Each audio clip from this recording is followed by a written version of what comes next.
નમસ્તે વિદ્યાર્થી મિત્રો, હોમ લર્નિંગનો એ ત્રીજો વિડિયો આપણે જોઈ રહ્યા છીએ. બીજા વિડિયોમાં આપણે વેપારી બેંકના કાર્યો એને ચાર્ટ સ્વરૂપે જોયા. થોડી ઘણી સમજૂતી એ પણ આપણે લખી લીધી. તમને કીધું હતું કે 5 માર્ક્સનો પ્રશ્ન પૂછાય.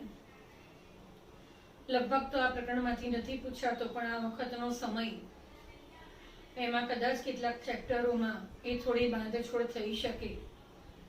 તો વેપારી બેંક એટલે શું અને તેના મુખ્ય કાર્યો જણાવો. તો આજે આપણે વેપારી બેંકના મુખ્ય કાર્યો બહુ જ સરળ છે અને કોમર્સના વિદ્યાર્થીઓને તો મોટે ભાગે ખાલી રિપીટ કરવા જેવું છે. આર્ટ્સના વિદ્યાર્થી માટે એ કદાચ આ પ્રશ્ન નવો છે. તો વેપારી બેંકના મુખ્ય કાર્યો એ આપણે પ્રશ્ન સમજીએ છીએ.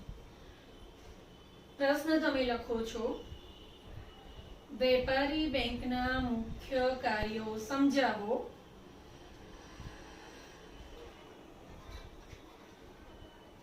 ચાલો ધ્યાન આ બાજુ આપો. વેપારી બેંકના મુખ્ય કાર્યો એમાં ચાર્ટમાં આપણે પહેલું કાર્ય જોયું હતું, થાપણો સ્વીકારવી. બેંક અસ્તિત્વમાં ત્યારે જ આવે જ્યારે આપણે આપણી બચતો એ થાપણો સ્વરૂપે બેંકમાં મૂકીએ છીએ. જો થાપણો મુકાતી જ ન હોય તો બેંક ધિરાણ કરી શકે નહીં, આર્થિક વિકાસના કાર્યોમાં સરકારની પણ સહકાર આપી શકે નહીં.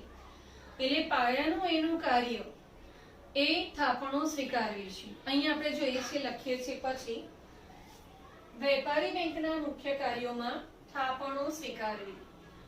અહીંયા મેં તમને કીધું એ પ્રમાણે વેપારી બેંકનું આ મહત્વનું કાર્ય છે. થાપણો સ્વીકારાતી ના હોય તો બેંકનું અસ્તિત્વની કદાચ કલ્પના પણ આપણે કરી શકતા નથી. એટલે થાપણો સ્વીકારવી એ બેંકનું એ મહત્વનું કાર્ય છે. બેંક પ્રજાની બચતોને સ્વીકારે છે, થાપણ તરીકે સાચવે છે અને તેના બદલામાં વ્યાજ ચૂકવે છે. આપણે આગલા પ્રશ્નમાં જોઈ ગયા છે. વધારે આપણે એની ચર્ચા કરી અને ટાઈમ ખોટો બગાડતા નથી. બેંક થાપણો, હવે અહીંયાથી આપણા પ્રશ્નનો જવાબ શરૂ થાય છે.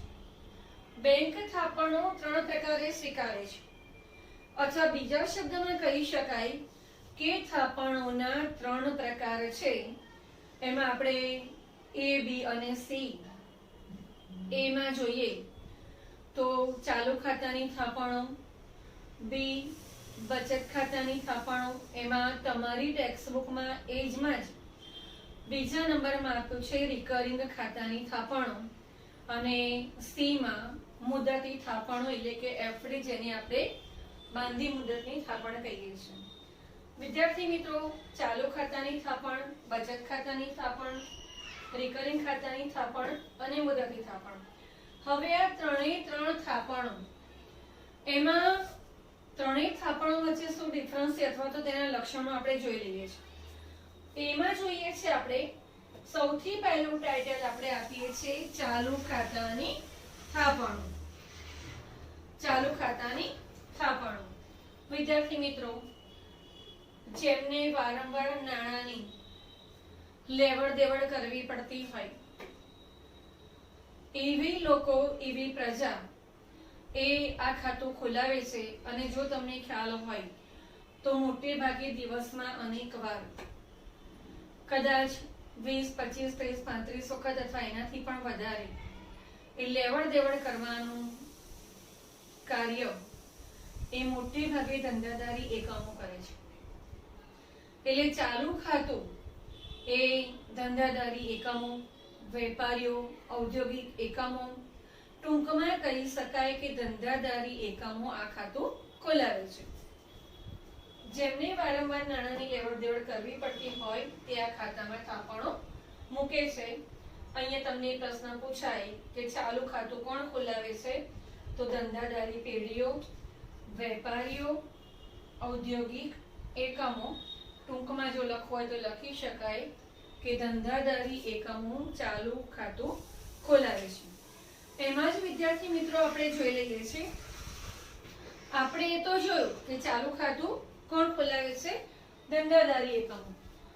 ચાલુ ખાતાની થાપણોને ડિમાન્ડ ડિપોઝિટ, ડિમાન્ડ એટલે માંગ, જ્યારે માંગે ત્યારે તરત જ આપવી પડે, ડિમાન્ડ ડિપોઝિટ તરીકે ઓળખવામાં આવે છે. અહીંયાથી પણ તમને નાનો પ્રશ્ન મળી શકે કે ચાલુ ખાતાની થાપણોને એ કેવી થાપણો અથવા તો કેવી ડિપોઝિટ તરીકે ઓળખવામાં આવે છે? તો ડિમાન્ડ ડિપોઝિટ તરીકે. આ થાપણો સૌથી વધુ તરલ છે. સૌથી વધુ તરલ, માંગે ત્યારે તરત આપવી પડે છે. એના પર આપણે ધિરાણ કરી શકતા નથી, કારણ કે વેપારી 12 વાગે 2 લાખ રૂપિયા જમા કરાવે, 4 વાગે કોઈ વેપારી માટે બીજા 2 લાખ કે 3 લાખના ચેક આપી દે, તો એવી થાપણો એ બેંક કે અન્યને ધિરાણ કરી શકતી નથી. એટલે આ થાપણો સૌથી વધુ તરલ છે. આવે અને જાય, તરત જ એનું પ્રવાહ વહે છે. આ ખાતામાંથી ધંધા માટે દિવસમાં જેટલી વાર ઉપાડ કરવો હોય તેટલી વાર થઈ શકે છે. ઉપાડની કોઈ જ મર્યાદા ચાલુ ખાતામાં નથી. 2 વખત, 4 વખત, 20 વખત, 25 વખત તમે ચાલુ ખાતામાં એ વ્યવહાર કરી શકો છો. અહીંયા તમને એ પણ નાનો પ્રશ્ન પૂછાય કે કયા ખાતામાં એ ઉપાડ પર પ્રતિબંધ નથી અથવા તો ગમે તેટલી વખત એ લેવડ દેવડ કરી શકાય, તો આપણે આન્સર લખવો પડે કે ચાલુ ખાતાની થાપણો. આવી થાપણો પર બેંક વ્યાજ ચૂકવતી નથી. આપણે જોઈ ગયા કે બેંકે ધંધાદારી પેઢી છે, તે નફો કમાય છે, પણ વેપારીઓ જે ડિપોઝિટ મૂકે છે એ ડિપોઝિટ એ કદાચ તરત જ ઉપાડી લે. વેપારીઓની ડિપોઝિટ એ બેંક અન્યને ધિરાણ આપી શકતી નથી, કારણ કે ડિમાન્ડ ડિપોઝિટ છે. વેપારી માંગે એટલે તરત જ કદાચ એ જ દિવસે જ કલાકમાં આપવી પડે, એટલે બેંક એની પર વ્યાજ ચૂકવતી નથી.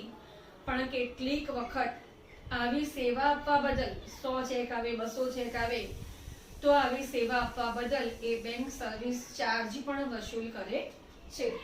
અહીંયા આવા ખાતેદાર પાસેથી સર્વિસ ચાર્જ પણ વસૂલ કરે છે. આ ખાતેદારને એ ચેકબુક મળે છે. મોટે ભાગે વેપારીઓ એ જ્યારે લેવડ દેવડ કરતા હોય છે ત્યારે એમને કેટલાક ચેક મળે છે, કેટલાક ચેક એમને આપવા પડે છે.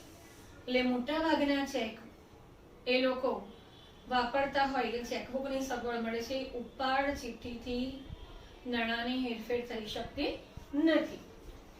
આવા ખાતામાં બેંક જમા રકમ કરતા અતિરિક્ત ઉપાડ, અતિરિક્ત એટલે વધારાનું, વેપારીના ખાતામાં જે રકમ છે તેના કરતા વધારાનું, જેને આપણે ઓડી, ઓવરડ્રાફ્ટ, કોમર્સના વિદ્યાર્થી આ શબ્દથી પરિચિત છે, પણ ધંધા માટે કાયદાની મર્યાદા મુજબ આપે છે. આ શબ્દ વધારે ડીપમાં સમજાવું. તમારા ખાતામાં 50,000ની થાપણ છે, પણ બેંકના કાયદા મુજબ બેંક સાથે તમે સમજૂતી કરી છે કે 2 લાખ સુધીના ચેક આવે ત્યાં સુધી એ ચેક એ વટાવી આપવા અથવા તો ચેકની લેવડ દેવડ કરવી, તો વધારાની 1,50,000 તમને જે મળે છે એને આપણે કહીએ છીએ ઓવરડ્રાફ્ટ. ખરેખર તમારા ખાતામાં કેટલા હતા? 50,000, પણ તમે ઓવરડ્રાફ્ટની સગવડ લીધી છે, તો બાકીના 1,50,000 એ તમને વાપરવા મળે છે. જેટલા સમય માટે તમે આ નાણાં વાપરો છો એટલા સમયનું વ્યાજ એ તમારે બેંકને આપવું પડે છે. ડીપમાં આપણે નથી જતા. વિદ્યાર્થી મિત્રો, આ છે ચાલુ ખાતાની થાપણો. તમે લખી લો છો એટલે બધું લખાણ તમારે જોડે લખવાનું ન થાય. ઝડપથી લખો. પહેલું ટાઇટલ આપો, 1 નંબર આપીને બરાબર ટાઇટલ આપજો એટલે વાંચવાની મજા આવે. થાપણો સ્વીકારવી. થાપણો સ્વીકારવી લખો. એમાં વેપારી બેંકનું આ મહત્વનું કાર્ય છે. વેપારી બેંકનું આ મહત્વનું કાર્ય છે. સેકન્ડ લાઈનમાં લખો, બેંક પ્રજાની બચતોને સ્વીકારે છે. અલ્પવિરામ, થાપણ તરીકે સાચવે છે. અલ્પવિરામ, તેના બદલામાં વ્યાજ ચૂકવેલ છે. ચાલો સેકન્ડ લાઈનમાં લખો, બેંક થાપણો 3 પ્રકારે સ્વીકારે છે.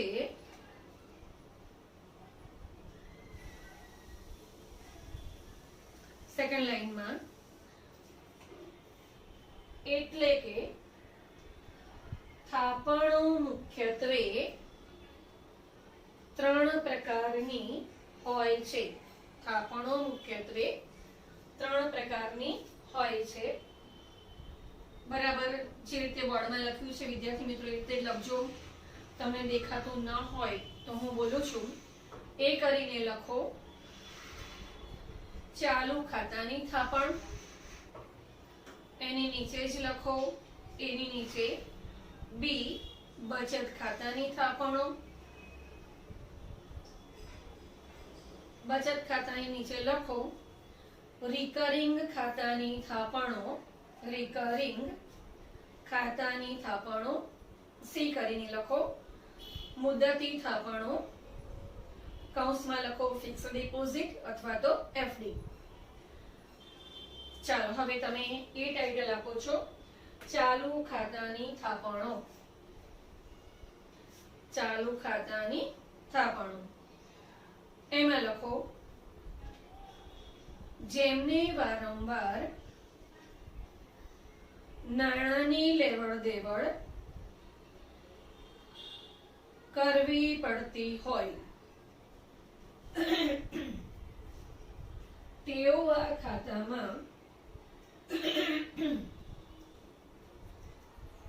થાપણો મૂકે છે.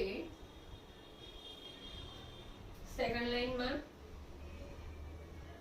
ધંધાદારી પેઢીઓ અલ્પવિરામ વેપારીઓ અલ્પવિરામ ઔદ્યોગિક પેઢીઓ આ ખાતું ખોલાવે છે. ચાલો સેકન્ડ લાઈનમાં લખો ચાલુ ખાતાની થાપણોને ડિમાન્ડ ડિપોઝિટ તરીકે ઓળખવામાં આવે છે.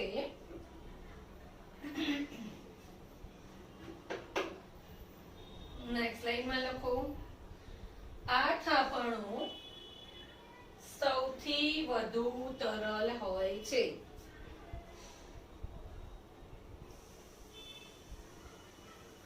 સેકન્ડ લાઈનમાં લખો આ ખાતામાંથી ધંધા માટે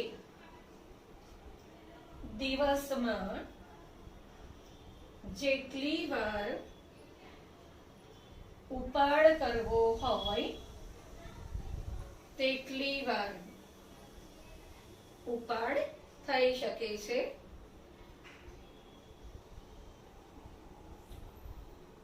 નેક્સ્ટ લાઈનમાં લખો આવી થાપણો પર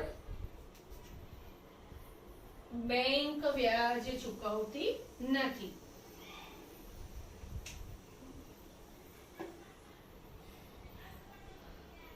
સેકન્ડ લાઈનમાં આવા ખાતેદાર પાસેથી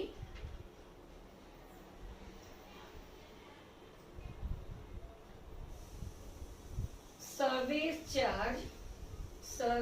ચાર્જ પણ વસૂલ કરે છે.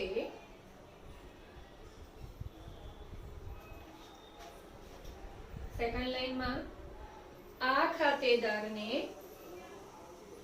ચેકબુક મળે છે.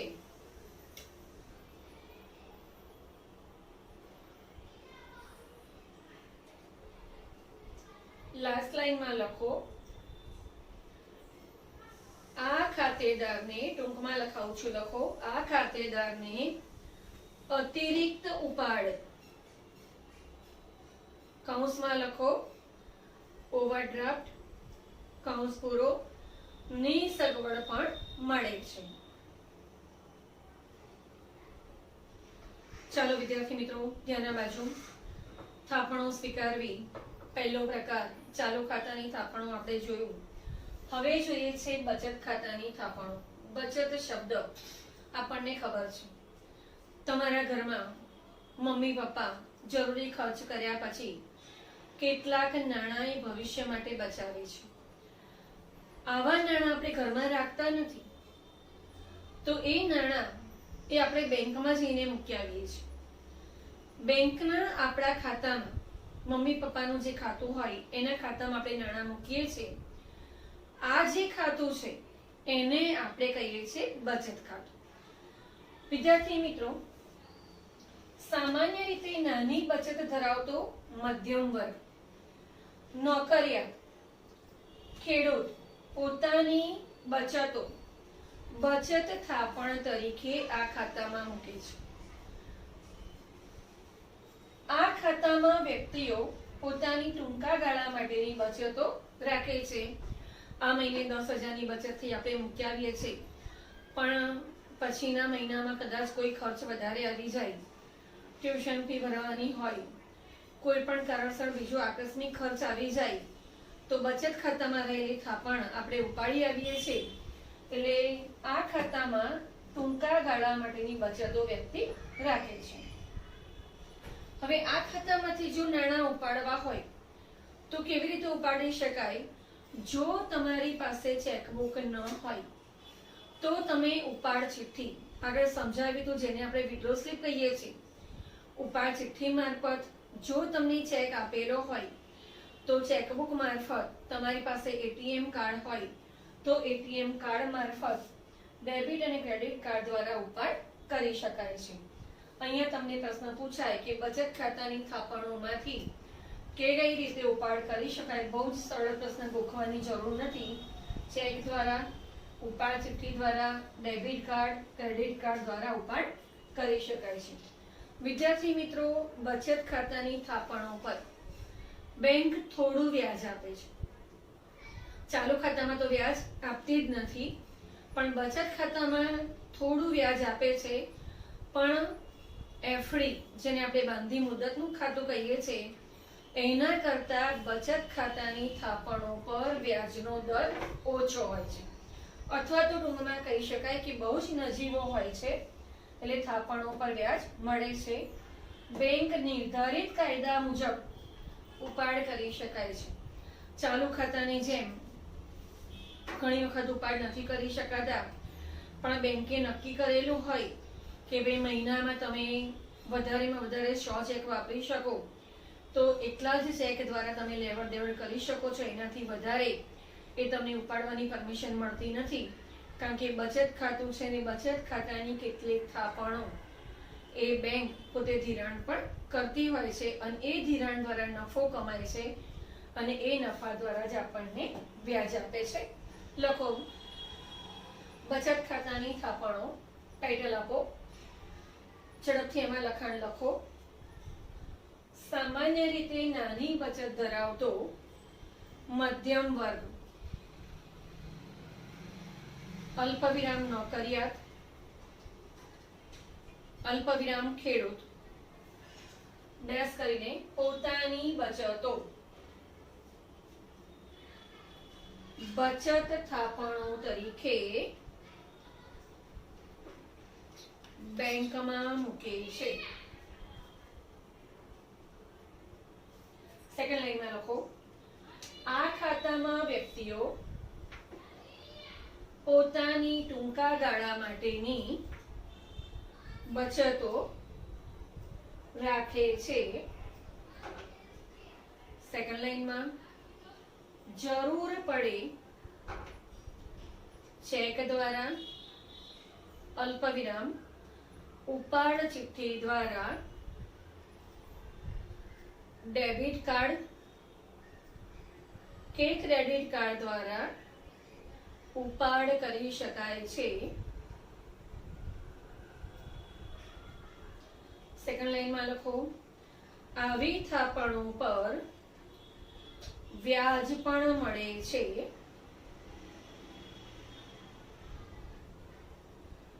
સેકન્ડ લાઈનમાં, બેંક નિર્ધારિત કાયદા પ્રમાણે આ ખાતામાંથી ઉપાડ ઉપાડ કરી શકાય છે. વિદ્યાર્થી મિત્રો, ખૂબ જ સરસ રીતે તમે સમજી ગયા હશો.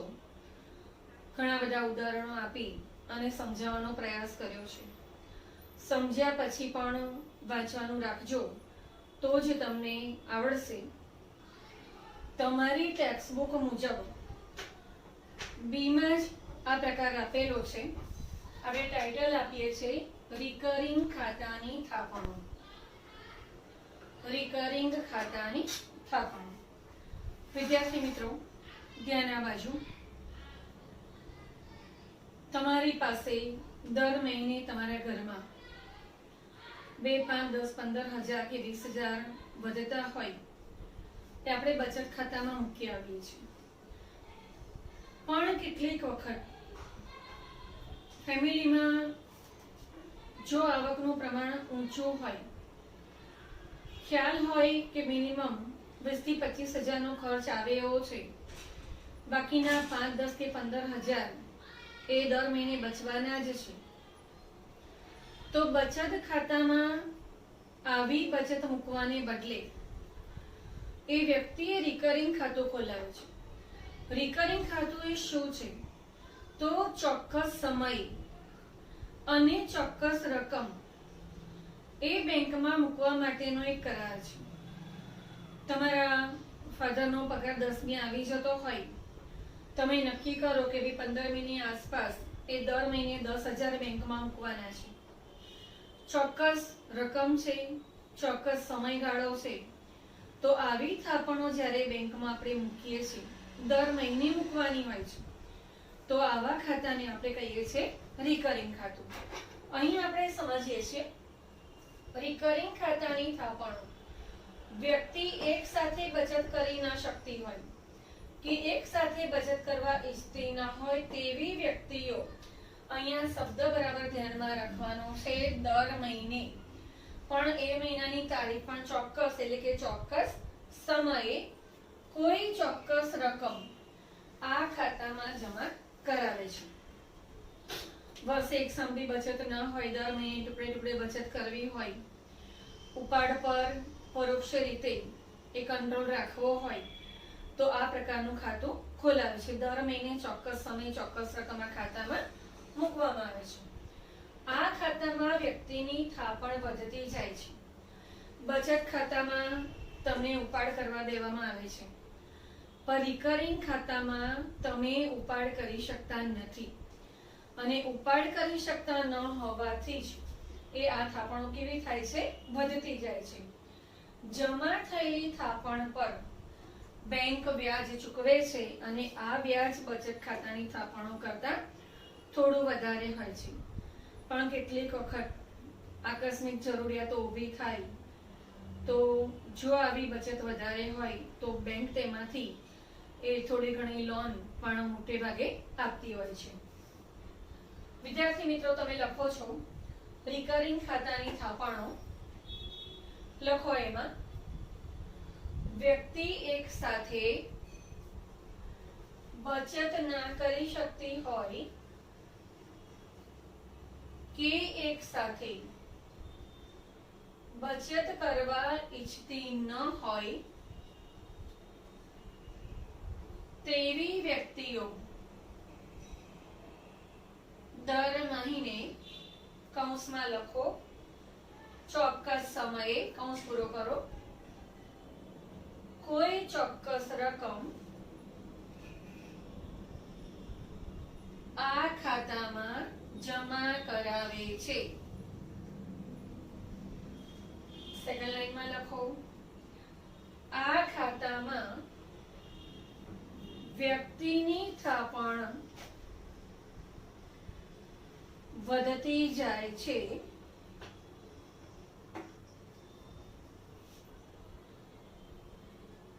એના પછીની લાઈનમાં લખો જમા થયેલી થાપણ પર બેંક વ્યાજ ચૂકવે છે. ચાલો એના પછીનો સી નંબર આપીને લખો મુદતી થાપણો. કૌંસમાં લખો ફિક્સ ડિપોઝિટ એફડી. ચાલો ધ્યાન આ બાજુ.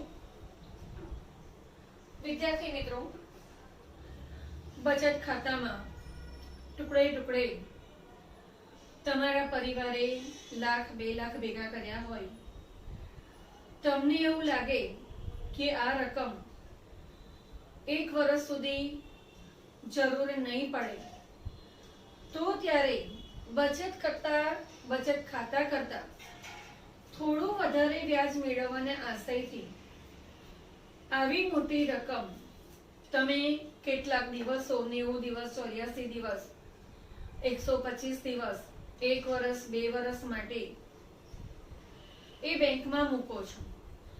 આવી ચોક્કસ મુદત માટે જ્યારે તમે થાપણ મૂકો છો, ત્યારે આવી થાપણને આપણે મુદતી થાપણો કહીએ છીએ. મુદત ચોક્કસ છે કે ભાઈ આ થાપણ 90 દિવસ સુધી નહીં ઉપાડી શકાય, 120 દિવસ સુધી નહીં ઉપાડી શકાય, 1 વર્ષ સુધી નહીં ઉપાડી શકાય.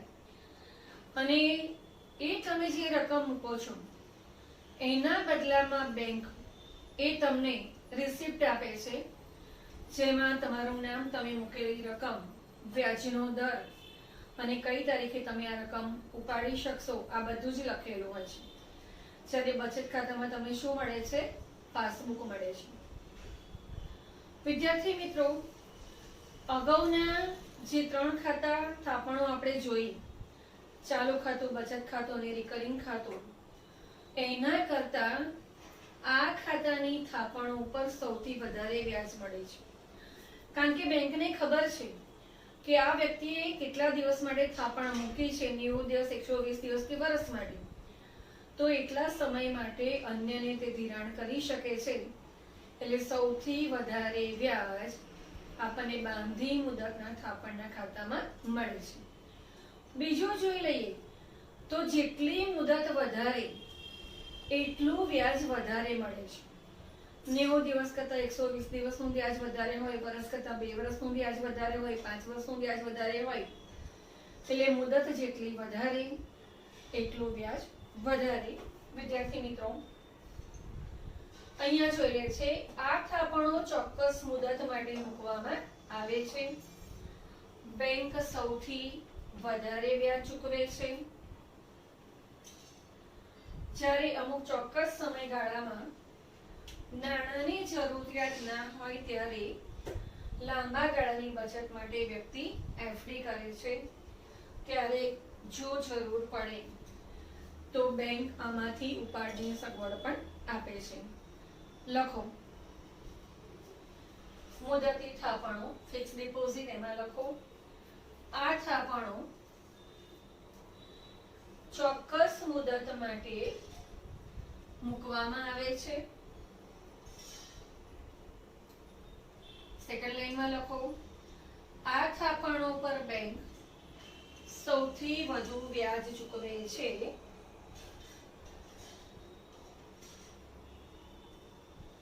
સેકન્ડ લાઈનમાં લખો જ્યારે અમુક ચોક્કસ સમય સુધી નાણાંની જરૂરિયાત ન હોય ત્યારે લાંબા ગાળાની બચત માટે વ્યક્તિ એફડી કરે છે. એફડી એટલે મુદતી થાપણો.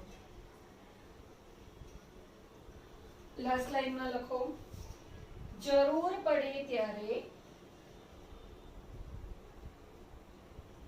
અતિરિક્ત ઉપાડની સવલત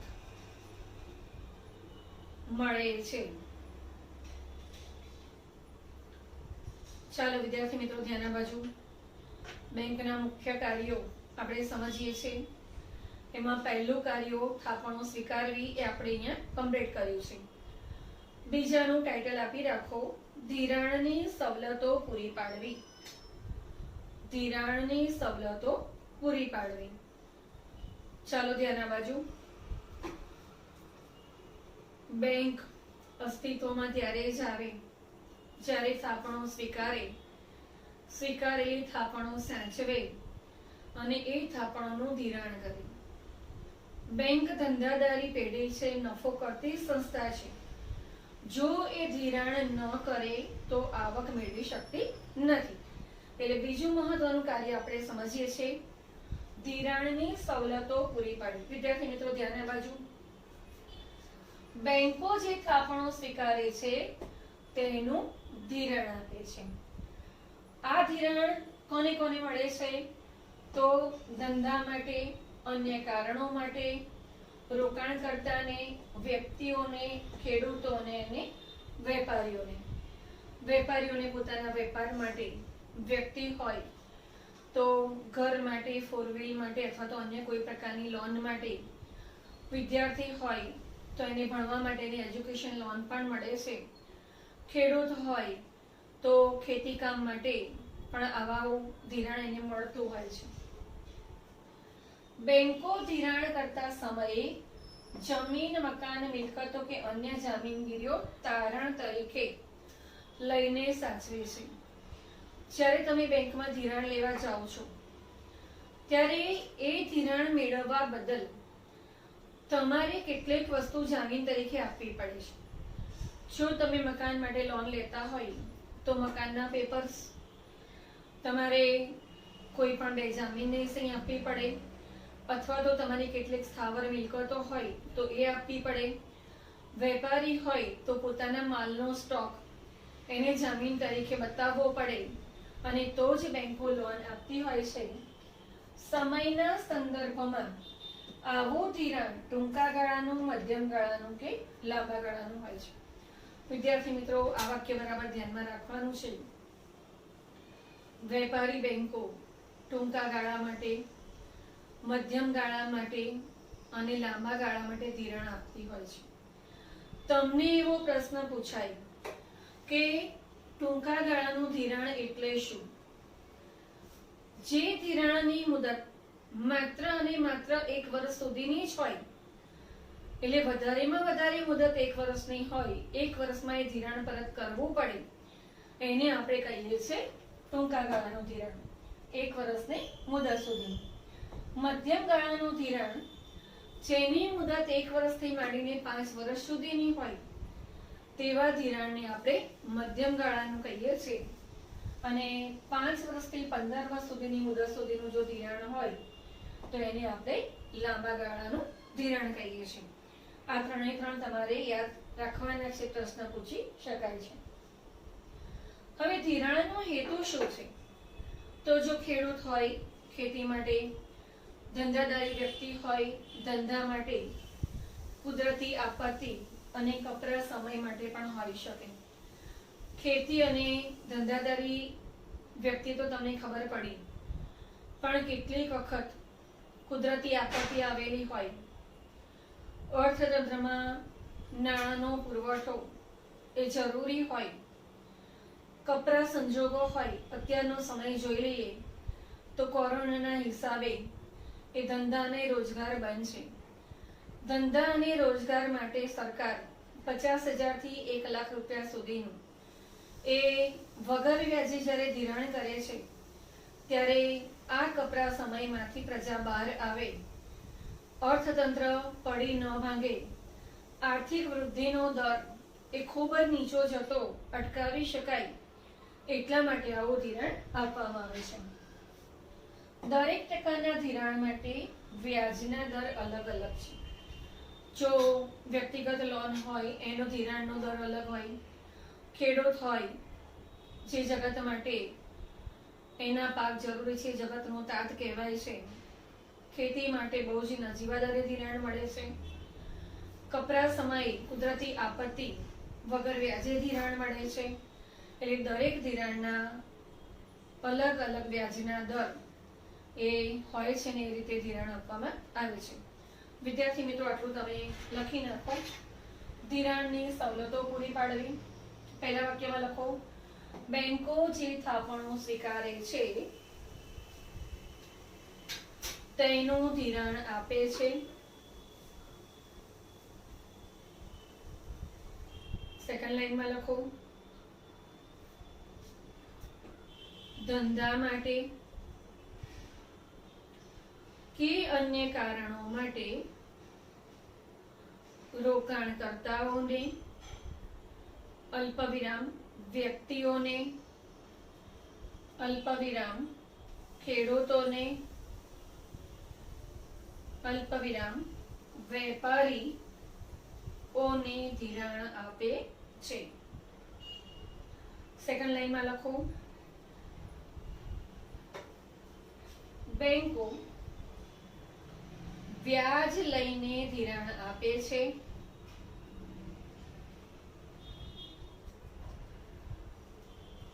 સેકન્ડ લાઈનમાં બેંકો ધિરાણ કરતા સમયે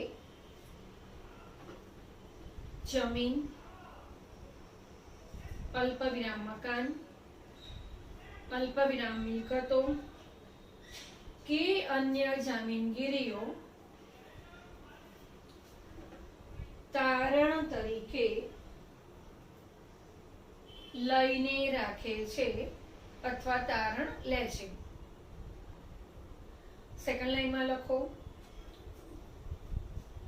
સમયના સંદર્ભમાં આવું ધિરાણ ટૂંકા ગાળાનું, અલ્પવિરામ મધ્યમ ગાળાનું કે લાંબા ગાળાનું હોય છે.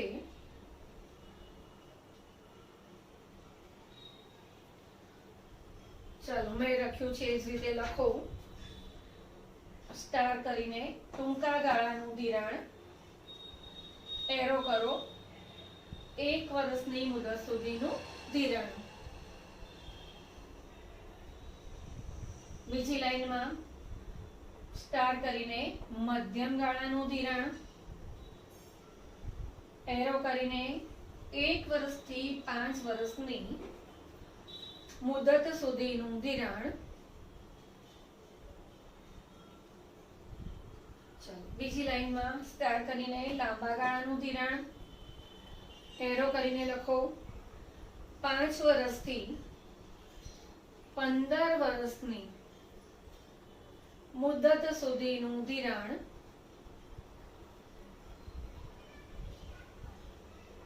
ચાલો સેકન્ડ લાઈનમાં ધિરાણનો હેતુ ડેશ કરીને લખો, ધિરાણ ખાનગી હેતુ માટે,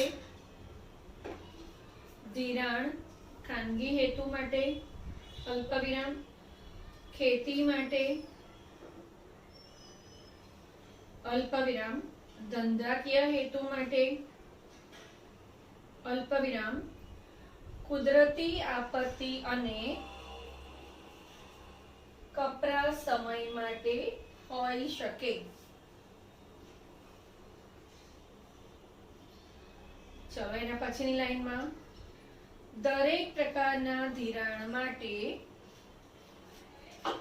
વ્યાજના દર અલગ અલગ હોય છે. વિદ્યાર્થી મિત્રો, બેંકનું ત્રીજું કાર્ય ચૂકવણી અને ઉપાડની સવલત પૂરી પાડવાની કામગીરી. પહેલું કાર્ય થાપણો સ્વીકારવી, બીજું ધિરાણ કરવું. પણ જેણે થાપણો મૂકી છે એને નાણાંની જરૂર હોય ત્યારે ઉપાડવા પડે છે. જો ચાલુ ખાતામાં થાપણો મૂકી હોય તો એને અન્ય વેપારીઓને ચૂકવણી કરવી પડે છે. તો બેંકનું આ ત્રીજું કાર્ય છે ચૂકવણી અને ઉપાડની સવલત પૂરી પાડવી. બેંક ગ્રાહકોને નાણાંની ચૂકવણી અને ઉપાડની સવલત પૂરી પાડે છે. હવે આ ચૂકવણી અને ઉપાડ કઈ રીતે કરી શકાય?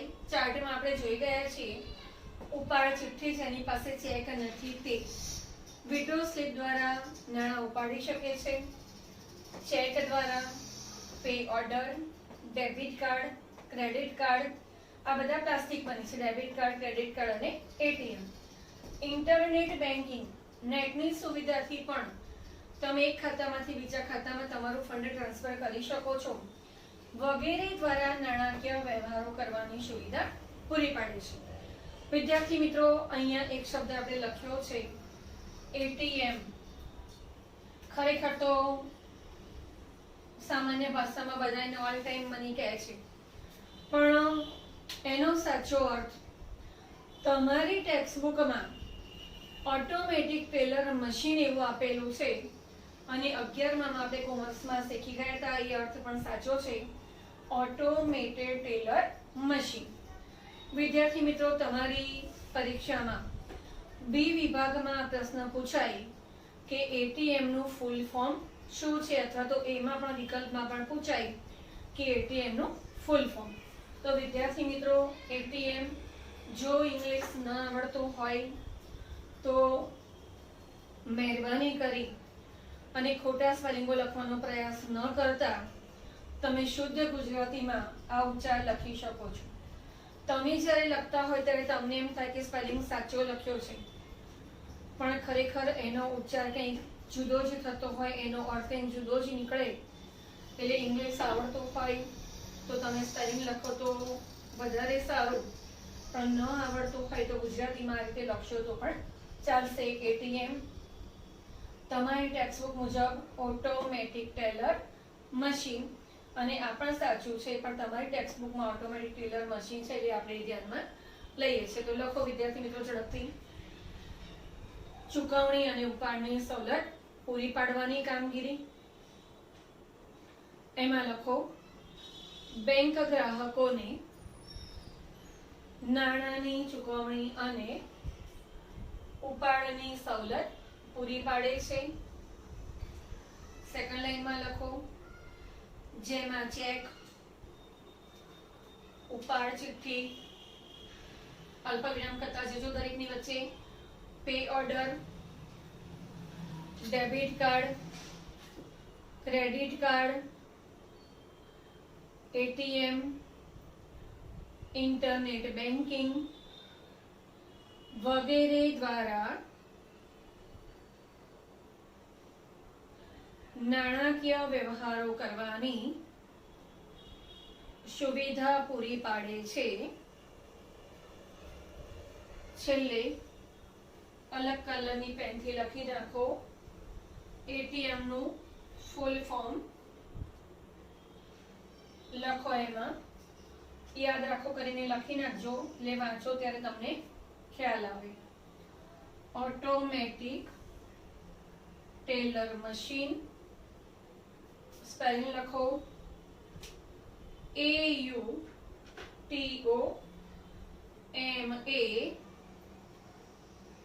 AUTOMATIC, સ્પેસ આપીને ટેલર નું સ્પેલિંગ લખો TELLER, સ્પેસ આપીને મશીન